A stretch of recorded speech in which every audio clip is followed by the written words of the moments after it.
Hi, Paul Sackett's Good News Planet. I'm speaking to Ann Gilbert. Hi, Ann. How are you? I'm good, thanks, Paul. How are you? Good. You're Director of Programs overseeing all strategic development implementation of Can-Do MS programs. We're going to talk today about millennials, health, and multiple sclerosis. We also have Channing Barker. Hi, Channing. Good morning. Hey there, Paul. How's it going?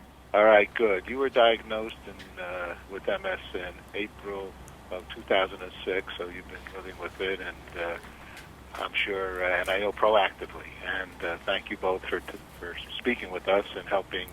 We're going to focus on millennials here, health.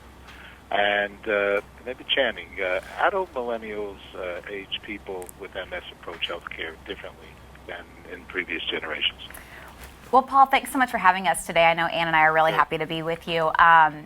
Millennials are that early 20s to late 30s generation right now, and we're usually, in that time frame, living the prime of our life. We're checking off those bucket list items, maybe finding a spouse, buying your first home, traveling, possibly starting a family, and so that MS diagnosis can be pretty jarring. And millennials, as millennials do, we are really focused on living our best life instead of proactively taking a position in our health. And so we really want to urge and encourage millennials living with MS today to have a really good working relationship with their doctor and seek out a disease-modifying therapy when they are given that diagnosis, and to advocate for themselves in their doctor's office. And as a director of programs and a Can-Do program, MS program, what is MS? Absolutely. So multiple sclerosis is the most common progressive neurologic disease that impacts the central nervous system. And as Channing had mentioned, most are diagnosed between the ages of like 20s and 30s, which is at the prime of their life. And so it's really important for those that are newly diagnosed with MS to advocate for themselves and to have a conversation with their healthcare provider to understand what the best treatment and disease-modifying therapies and wellness strategies are available so that they can incorporate that into their lives. From your perspective, how are millennials dealing with it? Yeah, so when millennials are diagnosed with MS in that prime of their life, there's a lot of feelings of shock and denial that come with that diagnosis, and that can really hinder the younger generation to seek out the appropriate treatment and the appropriate strategies to manage their MS the best that they can. And so we're here on behalf of Genentech to raise awareness around how to best manage your disease, but also more importantly, to advocate for yourself and to seek out the best treatment and the best disease-modifying therapy that's available for you so that you can delay that disease progression and live the best life possible. Channing, how are you dealing with it, and how have you dealt with it? How did you learn that you had it to begin with? That was after you were born, correct? Yes. So I was diagnosed with multiple sclerosis in 2006, and I started having a numb sensation on the right side of my body. And at that time, I then was unable to walk, and then I suddenly was in the hospital multiple times with spinal taps and MRIs and lab tests and you name it. And upon my diagnosis, I then began to really advocate for myself and have a working relationship with my doctor. We worked together on finding the appropriate and the manageable disease-modifying therapy that worked best for my lifestyle and that was adherent to what I wanted to do. And it really helped me pursue my dreams of becoming a morning show anchor and also a reporter in a TV news setting. And so I conquered my dream, even with an MS diagnosis. I filled that dream that I really wanted to do, which was become a journalist. And I really think that a lot of that is in part too because I had a great relationship with my doctor, and I knew what disease-modifying therapy was best for me. And once I had been in TV news for a little bit, I realized that maybe it wasn't the best career choice for my health, and so I now work as a communications director where I can manage my stress level a little bit more, and it's allowed me to live the life that I really want to live. Yeah, TV is pretty nutty. It is a hard and rigorous schedule, that's for sure. No doubt. I have my 40 years in. I don't think I have any hair left. So it's pretty intense. I mean, nerve concerns are quite actually difficult to diagnose. And isn't that true? I mean, you can have some numbing. Actually, I have some numbing right now on my foot.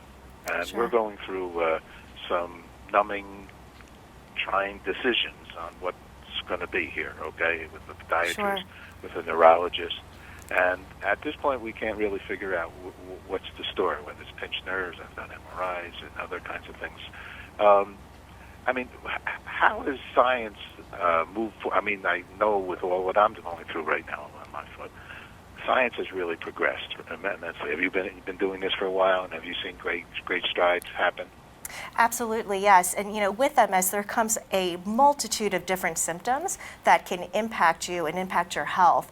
And so it's truly important to really work with your healthcare team to understand how to best manage your disease and to understand what the science and the data is out there so that you are most well informed about how to manage your disease and how to get on the best treatment. And so Channing and I, we're really here today to drive home the message of working with your healthcare team, advocating for yourself, understanding what disease-modifying therapies are out there that work best with you and your lifestyle, and to get on treatment early, because now is the time to get on treatment and to be able to really delay that disability progression so that you can live your best life possible, not just today, but in the future as well. What are some kinds of treatments that you've seen be successful in your involvement with this? Yeah, that's a great question. MS is a really exciting time right now, and there are a lot of treatments out there, I think 17. But again, I think Channing had touched on this. It's a very personal journey of how you want to choose your treatment and your disease-modifying therapy, depending on how you live your lifestyle, how busy you are. So again, it is very important to talk to your healthcare provider and also to seek out some education yourself before even talking to your healthcare provider. Know what diseases are out, or what treatments are out there and available for you, so that you can make the right decision in conjunction with your healthcare provider. And the good news is that I've done quite a few stories on MS over the years, and there's in this New York area we have a very strong organizations that are funding research, and everybody's sharing their information.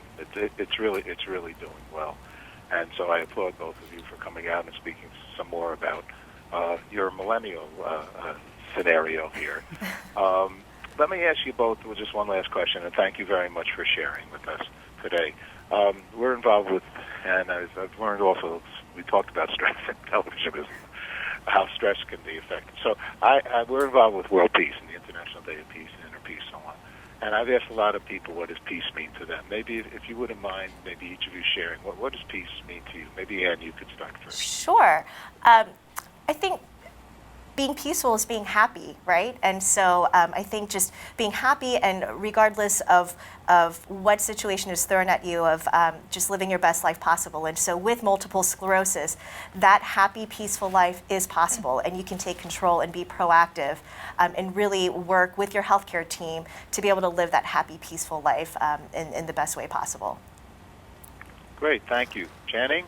Well, Anne summed it up pretty well. I would say that living with MS, you have to find some serious peace because you're basically in a storm 24/7. And so I would say that peace is being in a storm and being able to find that solitude. And you can do just that by working and taking control of your health, by working with your healthcare team. And so it's really it's being in the craziness, but finding the calm in it all.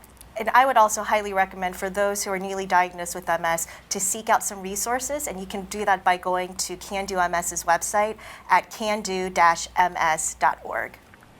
One more time, that's cando-ms.org. Okay, great. Okay, thank you both very much for sharing your important outreach here. You Absolutely. take care. Thank you. Thank you.